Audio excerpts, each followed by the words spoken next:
Hello everyone, I am Santosh. ಕ್ರೈಸ್ computer teacher ರಿಕ್ರೂಟ್ಮೆಂಟಲ್ಲಿರುವಂಥ specific paper study ಮಾಡ್ತಾ ಇದ್ವಿ. ಅದರಲ್ಲಿ ಸಿ ಪ್ರೋಗ್ರಾಮಿಂಗ್ ಕಾನ್ಸೆಪ್ಟ್ಸ್ ನಾವು ತಿಳ್ಕೊತಾ ಇದ್ವಿ. ಅದರಲ್ಲಿ ಇವತ್ತು ಇನ್ಪುಟ್ ಔಟ್ಪುಟ್ ಫಂಕ್ಷನ್ಸ್ ಅಂದರೆ ಏನು and Y they R required ಅನ್ನೋದನ್ನು ತಿಳ್ಕೊಳ್ಳೋಣ. Okay, let us start. ಇಲ್ಲಿ ನೋಡ್ರಿ, ಪ್ರತಿ ಪ್ರೋಗ್ರಾಮು ಹೇಗೆ ವರ್ಕ್ ಆಗುತ್ತೆ ಅನ್ನೋದು ನಮಗೆ ಗೊತ್ತಿರಬೇಕು. ಪ್ರತಿ C program usually it accepts data from the user.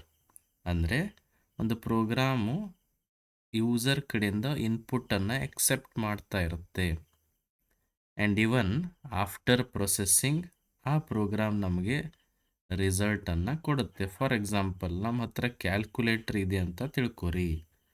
ನೀವೀಗ ಏನು ಮಾಡಬೇಕಾಗಿದೆ, 2 ನಂಬರ್ಗಳನ್ನು ಕೂಡಿಸ್ಬೇಕಾಗಿದೆ. ಕ್ಯಾಲ್ಕುಲೇಟರ್ನ ಸುಮ್ಮನೆ ಮುಂದಿಟ್ಕೊಂಡು 2 ನಂಬರ್ ಕೂಡಿಸು ಅಂದರೆ ಅದು ವರ್ಕ್ ಆಗೋದಿಲ್ಲ. ನೀವಾಗನೇ 2 ನಂಬರ್ ಇನ್ಪುಟ್ ಕೊಡಬೇಕು.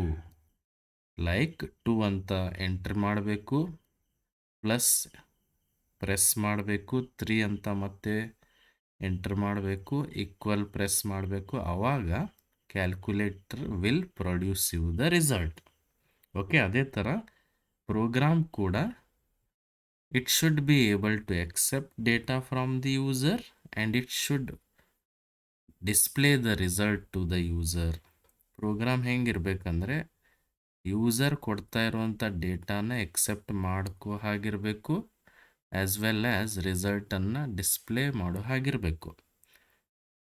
ಅದಕ್ಕೋಸ್ಕರ we are using input output functions. Without input output functions a program cannot interact with the user. ಅಂದರೆ ಇನ್ಪುಟ್ ಔಟ್ಪುಟ್ ಫಂಕ್ಷನ್ಸ್ ಇಲ್ಲದೆ ಪ್ರೋಗ್ರಾಮ್ ಯೂಸರ್ ಜೊತೆ ಇಂಟ್ರ್ಯಾಕ್ಷನ್ ಮಾಡೋಕ್ಕೆ ಆಗೋದಿಲ್ಲ.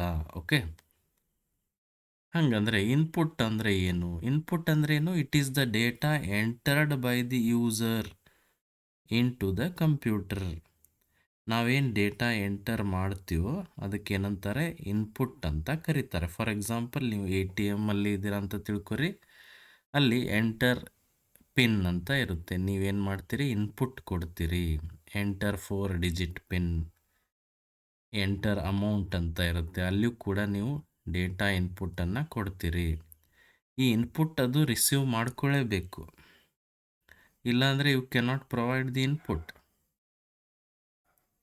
For example, enter your age ಅಂತ ಬಂತು ಅಂದರೆ you are entering your age. Means cursor is waiting for your entry. ಅದನ್ನು ನೀವು one of the input device use ಮಾಡಿಕೊಂಡೇ ಎಂಟರ್ ಮಾಡ್ತೀರಿ. ಲೈಕ್ ಕೀಬೋರ್ಡ್ ಯೂಸ್ ಮಾಡಿಕೊಂಡು ನೀವು ಡೇಟಾ ಎಂಟ್ರಿ ಮಾಡ್ತೀರಿ, ಡೇಟಾನ ಇನ್ಪುಟ್ ಕೊಡ್ತೀರಿ. ಎಂಟರ್ ಯುವರ್ ನೇಮ್ ಅಂದ ತಕ್ಷಣ you are entering your name. Enter 2 numbers ಅಂದ ತಕ್ಷಣ ಯು ಆರ್ ಎಂಟ್ರಿಂಗ್ 2 ನಂಬರ್ಸ್.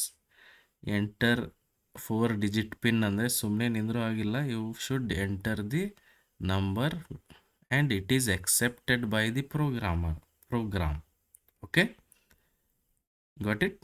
ಈಗ ಎಂಟರ್ ಏಜ್ ಅಂದ ತಕ್ಷಣ ನೀವು 20 ಅಂತ ನಿಮ್ಮದು ಏಜ್ ಹಾಕ್ತೀರಿ. ಅದಕ್ಕೇನಂತಾರೆ, ಇನ್ಪುಟ್ ಅಂತ ಕರೀತಾರೆ. ಅದೇ ಥರ ಔಟ್ಪುಟ್ ಅಂದರೆ ಏನು? Output is the information displayed by the computer after processing the input. ನೀವು ಕೊಟ್ಟಂಥ ಇನ್ಪುಟ್ಟನ್ನು ಪ್ರೊಸೆಸ್ ಮಾಡಿ ಅದನ್ನು ಕ್ಯಾಲ್ಕುಲೇಟ್ ಮಾಡಿ ತಿಳ್ಕೊಂಡು ಅದು ಕೂಡ ಒಂದು ಆನ್ಸರ್ ನಿಮಗೆ ಕೊಡುತ್ತೆ. ಅದಕ್ಕೇನಂತಾರೆ, ಔಟ್ಪುಟ್ ಅಂತ ಕರೀತಾರೆ. ನೀವು ನಿಮ್ಮದು ಏಜ್ 20 ಅಂತ ಎಂಟರ್ ಮಾಡಿರ್ತೀರಿ. ಅದು ಆಮೇಲೆ ಏನು ತೋರಿಸುತ್ತೆ, ನಿಮ್ಮ ಏಜ್ 20 ಅಂತ ನಿಮಗೆ ಡಿಸ್ಪ್ಲೇ ಮಾಡುತ್ತೆ. Age equal to 20. This is the output. Okay, for example, ನೀವು 2 ನಂಬರ್ ಕೂಡಿಸ್ಬೇಕಾಗಿದೆ ಅಂತ ತಿಳ್ಕೊರಿ. ಎಂಟರ್ 2 ನಂಬರ್ಸ್ ಅಂತ ಸ್ಕ್ರೀನ್ ಮೇಲೆ ಬರುತ್ತೆ. ಆವಾಗ ನೀವು 1ನೇ ನಂಬರ್ 2 ಅಂತ ಇನ್ಪುಟ್ ಕೊಡ್ತೀರಿ, 2ನೇ ನಂಬರ್ 3 ಅಂತ ಇನ್ಪುಟ್ ಕೊಡ್ತೀರಿ. ಆಮೇಲೆ ಎಡಿಷನ್ ಆಗುತ್ತೆ, ದಟ್ ಈಸ್ ವಾಟ್ ಪ್ರೊಸೆಸ್ಸಿಂಗ್. ಆಮೇಲೆ ಒಂದು ರಿಸಲ್ಟ್ ನಿಮಗೆ ಔಟ್ಪುಟ್ ಆಗಿ ಕಾಣಿಸುತ್ತೆ. ಅದಕ್ಕೇನಂತಾರೆ, ಔಟ್ಪುಟ್ ಅಂತ ಕರೀತಾರೆ. ಹಾಗಂದರೆ ಈ ಇನ್ಪುಟ್ ಔಟ್ಪುಟ್ ಆಪ್ರೇಷನ್ ಆಗಬೇಕು ಅಂದರೆ ಅದಕ್ಕೆ ಫಂಕ್ಷನ್ಸ್ ಬೇಕು. There are two types of input output functions. IO functions ಅಂದರೆ ಇನ್ಪುಟ್ ಔಟ್ಪುಟ್ ಫಂಕ್ಷನ್ಸ್. ಎರಡು ಟೈಪ್ ಆಫ್ ಇನ್ಪುಟ್ ಔಟ್ಪುಟ್ ಫಂಕ್ಷನ್ಸನ್ನು ನಲ್ಲಿ ನಾವು ಯೂಸ್ ಮಾಡ್ಕೋತೀವಿ. One of them is called formatted input output function. Formatted ಅಂದರೆ ಏನು? ಇವಾಗ ನೀವು ಇನ್ಪುಟ್ ಕೊಡುವಾಗ ಯಾವ ಟೈಪ್ ಆಫ್ ವ್ಯಾಲ್ಯೂನ ನೀವು ಇನ್ಪುಟ್ ಕೊಡ್ತಾ ಇದ್ದೀರಿ ಅಂತ ಸ್ಪೆಸಿಫೈ ಮಾಡಿದರೆ ಅದಕ್ಕೇನಂತಾರೆ? ಫಾರ್ಮ್ಯಾಟೆಡ್ ಇನ್ಪುಟ್ ಔಟ್ಪುಟ್ ಫಂಕ್ಷನ್ ಅಥವಾ ಫಾರ್ಮ್ಯಾಟೆಡ್ ಇನ್ಪುಟ್ ಅಂತ ಕರೀತಾರೆ. ನೀವು ರಿಸಲ್ಟ್ ಪಡ್ಕೊಳ್ಳುವಾಗ ಯಾವ ಟೈಪ್ ಆಫ್ ರಿಸಲ್ಟ್ ನೀವು ಪಡ್ಕೋತೀರಿ ಅಂತ ಇನ್ಫಾರ್ಮೇಷನ್ ಕೊಟ್ಟರೆ ಅದಕ್ಕೇನಂತಾರೆ? Formatted output function. ಅಂದರೆ ನೀವು ಯಾವ ಟೈಪ್ ಆಫ್ ಡೇಟಾ ಇನ್ಪುಟನ್ನು ಎಂಟರ್ ಮಾಡ್ತಾ ಇದ್ದೀರಿ ಅಂತ ಸ್ಪೆಸಿಫೈ ಮಾಡಿದರೆ ಅದು ಫಾರ್ಮ್ಯಾಟೆಡ್ ಇನ್ಪುಟ್. ನೀವು ಯಾವ ಟೈಪ್ ಆಫ್ ಡೇಟಾನ ಔಟ್ಪುಟ್ ಆಗಿ ಪಡ್ಕೋತೀರಿ ಅನ್ನೋದನ್ನು ಸ್ಪೆಸಿಫೈ ಮಾಡಿದರೆ ಅದೇನು? Formatted output function. ಹಾಗಂದರೆ ಹಿಂಗೆ ಸ್ಪೆಸಿಫೈ ಮಾಡೋಕ್ಕೆ ನೀವೇನು ಯೂಸ್ ಮಾಡ್ತೀರಿ? Format specifiers. ಫಾರ್ ಎಕ್ಸಾಂಪಲ್, ನೀವು ಇಂಟೀಜರ್ ಇನ್ಪುಟ್ ಕೊಡೋರಿದ್ರಂದರೆ %d ಯೂಸ್ ಮಾಡ್ತೀರಿ. ಫ್ಲೋಟ್ ವ್ಯಾಲ್ಯೂ ಇನ್ಪುಟ್ ಕೊಡೋರಿದ್ದರೆ %f ಯೂಸ್ ಮಾಡ್ತೀರಿ. ಕ್ಯಾರೆಕ್ಟರ್ ಇನ್ಪುಟ್ ಕೊಡೋರಿದ್ದರೆ %c ಯೂಸ್ ಮಾಡ್ತೀರಿ. ಸ್ಟ್ರಿಂಗ್ ಇನ್ಪುಟ್ ಕೊಡೋರಿದ್ದರೆ %s ಯೂಸ್ ಮಾಡ್ತೀರಿ. ಅದೇ ಥರ ಇಂಟೀಜರ್ ವ್ಯಾಲ್ಯೂನ ಔಟ್ಪುಟ್ ಆಗಿ ಪಡ್ಕೊಳ್ಳೋರಿದ್ದರೆ %d ಯೂಸ್ ಮಾಡ್ತೀರಿ. ಫ್ಲೋಟ್ ವ್ಯಾಲ್ಯೂವನ್ನು ಔಟ್ಪುಟ್ ಆಗಿ ಪಡ್ಕೊಳ್ಳೋರಿದ್ದರೆ %f ಅಂತ ಯೂಸ್ ಮಾಡ್ತೀರಿ. Okay, like this you are using it. ಹಾಗಂದರೆ one of the formatted input function ಯಾವುದು? ಅದು ಯಾವುದಂದರೆ ಸ್ಕ್ಯಾನ್ ಎಫ್. ಸ್ಕ್ಯಾನ್ ಎಫ್ ಅಂದರೆ ಸ್ಕ್ಯಾನ್ ಫಂಕ್ಷನ್. ಈ ಸ್ಕ್ಯಾನ್ ಫಂಕ್ಷನ್ ಯೂಸ್ ಮಾಡ್ಕೊಂಡು ಏನು ಮಾಡ್ಬೋದಂದರೆ you can give input to the ಪ್ರೋಗ್ರಾಮ್ಗೆ ನೀವು ಇನ್ಪುಟ್ ಕೊಡಬಹುದು. ಬಟ್ ಕಂಪಲ್ಸರಿನಿ ಯಾವ ಟೈಪ್ ಆಫ್ ಇನ್ಪುಟ್ ಕೊಡ್ತಾ ಇದ್ದೀರಿ ಅಂತ ಸ್ಪೆಸಿಫೈ ಮಾಡಲೇಬೇಕು. ಓಕೆ, ಅದೇ ಥರ ಫಾರ್ಮ್ಯಾಟೆಡ್ ಔಟ್ಪುಟ್ ಯಾವುದು? Print function. ಇಲ್ಲಿಯೂ ಕೂಡ ಯಾವ ಟೈಪ್ ಆಫ್ ಔಟ್ಪುಟ್ಟನ್ನು ನೀವು ಪಡ್ಕೋತಾ ಇದ್ದೀರಿ ಅಂತ ಸ್ಪೆಸಿಫೈ ಮಾಡಲೇಬೇಕು. ಸ್ಕ್ಯಾನ್ ಎಫ್ ಯೂಸ್ ಮಾಡಿಕೊಂಡು ಡೇಟಾ ಎಂಟರ್ ಮಾಡ್ಬೋದು, are you can give data input to the ಪ್ರೋಗ್ರಾಮಿಂದ ಔಟ್ಪುಟ್ ಪಡ್ಕೊಂಡು ಸ್ಕ್ರೀನ್ ಮೇಲೆ ಡಿಸ್ಪ್ಲೇ ಮಾಡಬೇಕಂದ್ರೆ printf ಯೂಸ್ ಮಾಡಬೇಕು. ಬಟ್ ಎರಡರಲ್ಲಿನೂ ನೀವು ಯಾವ ಟೈಪ್ ಆಫ್ ಡೇಟಾ ಅಂತ ಸ್ಪೆಸಿಫೈ ಮಾಡಿದರೆ ಮಾಡೋಕ್ಕೇನು ಯೂಸ್ ಮಾಡ್ತೀರಿ? ಫಾರ್ಮ್ಯಾಟ್ ಸ್ಪೆಸಿಫೈಯರ್ಸ್ ಯೂಸ್ ಮಾಡ್ತೀರಿ. ಸ್ಕ್ಯಾನ್ ಎಫ್ ಮತ್ತು printf ಅಲ್ಲಿ ಕಂಪಲ್ಸರಿ ಫಾರ್ಮ್ಯಾಟ್ ಸ್ಪೆಸಿಫೈಯರ್ಸ್ ಯೂಸ್ ಮಾಡಲೇಬೇಕು. That's why they are called formatted input output functions. Got it? ಅದೇ ಥರ we have other type of functions also. ಅದಕ್ಕೇನಂತಾರೆ? Unformatted input output functions. ಅಂದರೆ ಈ function use ಮಾಡಿಕೊಂಡು ನೀವು ಇನ್ಪುಟ್ ಕೊಡಬಹುದು, ಔಟ್ಪುಟ್ಟನ್ನು ಪಡ್ಕೋಬಹುದು. ಬಟ್ ಇಲ್ಲಿ no need to specify the formats of data. ಅಂದರೆ ನೀವು ಯಾವ ಟೈಪ್ ಆಫ್ ಡೇಟಾನ ಇನ್ಪುಟ್ ಆಗಿ ಕೊಡ್ತೀರಿ, ನೀವು ಯಾವ ಟೈಪ್ ಆಫ್ ಡೇಟಾನ ಔಟ್ಪುಟ್ ಆಗಿ ಕೊಡ್ತೀರಿ ಅಂತ ಸ್ಪೆಸಿಫೈ ಮಾಡೋ ಅವಶ್ಯಕತೆ ಇಲ್ಲ. ಅದಕ್ಕೇನಂತಾರೆ? Unformatted input output functions. ಹಂಗಂದರೆ ಅನ್ಫಾರ್ಮ್ಯಾಟೆಡ್ ಇನ್ಪುಟ್ ಫಂಕ್ಷನ್ಸ್ ಯಾವ್ಯಾವ ಇದ್ದಾವೆ? Get char, get S. Usually unformatted input output ಫಂಕ್ಷನ್ಸನ್ನು ಕ್ಯಾರೆಕ್ಟರ್ ಟೈಪ್ ಆಫ್ ಡೇಟಾ ಮೇಲೆ ವರ್ಕ್ ಮಾಡೋಕ್ಕೆ ಯೂಸ್ ಮಾಡ್ತಾರೆ. ಫಾರ್ ಎಕ್ಸಾಂಪಲ್, ನೀವು ಒಂದೇ ಕ್ಯಾರೆಕ್ಟರನ್ನು ಇನ್ಪುಟ್ ಕೊಡೋರಿದ್ರೆ ಅಂದರೆ ಗೆಟ್ ಕ್ಯಾರ್ ಯೂಸ್ ಮಾಡಬೇಕು. ಸೆಟ್ ಆಫ್ ಕ್ಯಾರೆಕ್ಟರ್ಸನ್ನು ಇನ್ಪುಟ್ ಆಗಿ ಕೊಡೋರಿದ್ರಿ ಅಂದರೆ ಗೆಟ್ ಎಸ್ ಯೂಸ್ ಮಾಡಬೇಕು. ಒಂದೇ ಕ್ಯಾರೆಕ್ಟರ್ ಔಟ್ಪುಟ್ ಆಗಿ ಪಡ್ಕೊಳ್ಳೋರಿದ್ರೆ for example grade is A ಅನ್ನೋದು ಒಂದೇ ಅಕ್ಷರ. ಆ ಗ್ರೇಡನ್ನು ಔಟ್ಪುಟ್ ಆಗಿ ಪಡ್ಕೊಳ್ಳೋರಿದ್ರೆ ಪುಟ್ ಕ್ಯಾರ್ ಅಂತ ಯೂಸ್ ಮಾಡಬೇಕು. ಅಥವಾ ನೀವು ನೇಮ್ ಪ್ರಿಂಟ್ ಮಾಡ್ತಾ ಇದ್ದೀರಿ ಅಂದರೆ ಪುಟ್ ಎಸ್ ಯೂಸ್ ಮಾಡಬೇಕು. Put char put S are output functions, ಅಂದರೆ ಸ್ಕ್ರೀನ್ ಮೇಲೆ ಔಟ್ಪುಟ್ ಡಿಸ್ಪ್ಲೇ ಮಾಡೋಕ್ಕೆ ಯೂಸ್ ಮಾಡ್ತಾರೆ. Get char get S are input functions, ಅಂದರೆ ಡೇಟಾ ಇನ್ಪುಟ್ ಪಡ್ಕೊಳ್ಳೋಕ್ಕೆ ಯೂಸ್ ಮಾಡ್ತಾರೆ. ಯೂಶ್ವಲಿ ಗೆಟ್ ಎಸ್ ಅನ್ನು ಯೂಸ್ ಮಾಡಬಾರ್ದು ಅಂತ ರೆಕಮೆಂಡ್ ಮಾಡ್ತಾರೆ, ಬಿಕಾಸ್ ಇಟ್ ಈಸ್ ಅನ್ಸೇಫ್. ಅದು ಯಾಕೆ ಅನ್ಸೇಫ್ ಅನ್ನೋದನ್ನು ನೆಕ್ಸ್ಟ್ ನಾವು ತಿಳ್ಕೊಳ್ಳೋಣ.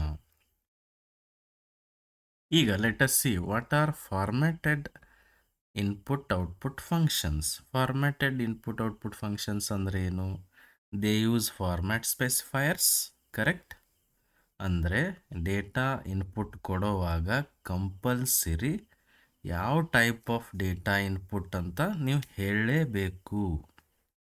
ಓಕೆ, ಇಲ್ಲಿ ನೋಡ್ರಿ, ಫಾರ್ ಎಕ್ಸಾಂಪಲ್ ಇಂಟ್ ಏಜ್ ಅಂತ ಇದೆ. ನೀವು ಏಜನ್ನು ಇನ್ಪುಟ್ ಕೊಡ್ತಾ ಇದ್ದೀರಿ ಅಂತ ತಿಳ್ಕೊರಿ. For example enter your age. ಈಗ ನೀವು ಏಜ್ ಇನ್ಪುಟ್ ಕೊಡೋರಿದ್ರಿ ಅಂದರೆ ಇನ್ಪುಟ್ ಫಂಕ್ಷನ್ ಯೂಸ್ ಮಾಡಬೇಕು. ಅದ್ಯಾವುದು? ಸ್ಕ್ಯಾನ್ ಎಫ್ ಯೂಸ್ ಮಾಡ್ತಾ ಇದ್ದೀರಿ ಅಂತ ತಿಳ್ಕೊರಿ. ಏಜ್ ಯಾವ ಟೈಪ್ ಇದೆ? Integer type. ಇಂಟೀಜರ್ ಟೈಪ್ ಇದ್ದರೆ ಸ್ಪೆಸಿಫೈರ್ ಯಾವುದು ಯೂಸ್ ಮಾಡಬೇಕು? Percentage D. ನೀವು ಕೊಟ್ಟಂಥ ಏಜ್ ಎಲ್ಲಿ ಸ್ಟೋರ್ ಆಗುತ್ತೆ? ಅಡ್ರೆಸ್ ಆಫ್ ಏಜಲ್ಲಿ ಸ್ಟೋರ್ ಆಗುತ್ತೆ. ಮೆಮರಿನಲ್ಲಿ ಎಲ್ಲೇ ಇರ್ಬೋದು, ಅದಕ್ಕೆ ಅಡ್ರೆಸ್ ಗೊತ್ತಿರಬೇಕು. ಆ ಅಡ್ರೆಸ್ಸಲ್ಲಿ ಈ ಏಜ್ ಸ್ಟೋರ್ ಆಗುತ್ತೆ. ಇಲ್ಲಿ ನೋಡ್ರಿ, ಸ್ಕ್ಯಾನ್ ಎಫ್ ಯೂಸ್ ಮಾಡುವಾಗ ಯಾವ ಟೈಪ್ ಆಫ್ ಡೇಟಾನ ಇನ್ಪುಟ್ ಕೊಡ್ತಾ ಇದ್ದೀರಿ ಅಂತ ಸ್ಪೆಸಿಫೈ ಮಾಡಿದ್ದೀರಲ್ಲ, ಅದ್ಯಾವುದು? Percentage D. ಅದಕ್ಕೆ ಇದು ಫಾರ್ಮ್ಯಾಟೆಡ್ ಫಂಕ್ಷನ್. ಅದೇ ಥರ ನೀವು ಏಜನ್ನು ಪ್ರಿಂಟ್ ಆಗಿ ಪಡ್ಕೊಳಕತ್ತೀರಿ ಅಂತ ತಿಳ್ಕೊರಿ. ಅಂದರೆ you want to display age on the screen. Screen ಮೇಲೆ ಏಜನ್ನು ನೀವು ಡಿಸ್ಪ್ಲೇ ಮಾಡ್ತಾ ಇದ್ದೀರಿ ಅಂತ ತಿಳ್ಕೊಳ್ಳ. ಅವಾಗ ಏನು ಯೂಸ್ ಮಾಡಬೇಕು? Print F. ಬಟ್ ಡೈರೆಕ್ಟಾಗಿ ಪ್ರಿಂಟ್ ಎಫನ್ನು ಯೂಸ್ ಮಾಡ್ಕೋಬಾರ್ದು. You should specify the type of data you are printing. ನೀವು ಯಾವ ಟೈಪ್ ಆಫ್ ಡೇಟಾನ ಪ್ರಿಂಟ್ ಮಾಡ್ತಿದ್ದೀರಿ ಅಂತ ಸ್ಪೆಸಿಫೈ ಮಾಡಬೇಕು. ಅಂದರೆ ಪರ್ಸೆಂಟೇಜ್ ಡಿ ಯೂಸ್ ಮಾಡಬೇಕು. Means it is integer data. ನೀವು ಸ್ಟೋರ್ ಮಾಡ್ತಾ ಇಲ್ಲ, ನೀವು ಡೈರೆಕ್ಟಾಗಿ ಪ್ರಿಂಟ್ ಮಾಡ್ತಾ ಇದ್ದೀರಿ. ಏಜ್ ವ್ಯಾಲ್ಯೂ ಜಸ್ಟ್ ಏಜ್ ಅಂತ ಬರೆದ್ರೆ ಸಾಕು. ಅಡ್ರೆಸ್ ಆಫ್ ಏಜ್ ಅಂತ ಬರಿಬಾರ್ದು. ಸ್ಟೋರ್ ಮಾಡುವಾಗ ಅಡ್ರೆಸ್ಸಲ್ಲಿ ಸ್ಟೋರ್ ಮಾಡಿರಿ, ಪ್ರಿಂಟ್ ಮಾಡುವಾಗ ಡೈರೆಕ್ಟಾಗಿ ಪ್ರಿಂಟ್ ಮಾಡಿರಿ. ಇಲ್ಲಿ ಫಾರ್ಮ್ಯಾಟ್ ಸ್ಪೆಸಿಫೈರ್ ಯಾವುದು? Percentage D. ನೀವು ಫಾರ್ಮ್ಯಾಟ್ ಸ್ಪೆಸಿಫೈ ಮಾಡಿದ್ರಲ್ಲ, ಅದಕ್ಕೇನಂತಾರೆ? ಫಾರ್ಮ್ಯಾಟೆಡ್ ಫಂಕ್ಷನ್ಸ್ ಅಂತ ಕರೀತಾರೆ. It tells the compiler that an integer is being used. ಈ ಪ್ರೋಗ್ರಾಮಲ್ಲಿ ಅಥವಾ ನಾನು ಇನ್ಪುಟ್ ಕೊಡೋಕ್ಕೆ ಇಂಟೀಜರೇ ಯೂಸ್ ಮಾಡ್ತಾ ಇದ್ದೀನಿ, ಔಟ್ಪುಟ್ ಪಡ್ಕೊಳ್ಳೋದು ಇಂಟೀಜರನ್ನೇ ಔಟ್ಪುಟ್ ಆಗಿ ಪಡ್ಕೋತಾ ಇದ್ದೀನಿ ಅಂತ ಹೇಳ್ತಾ ಇದ್ದೀರಿ. ಅದಕ್ಕೇನಂತಾರೆ? Formatted functions. Got it?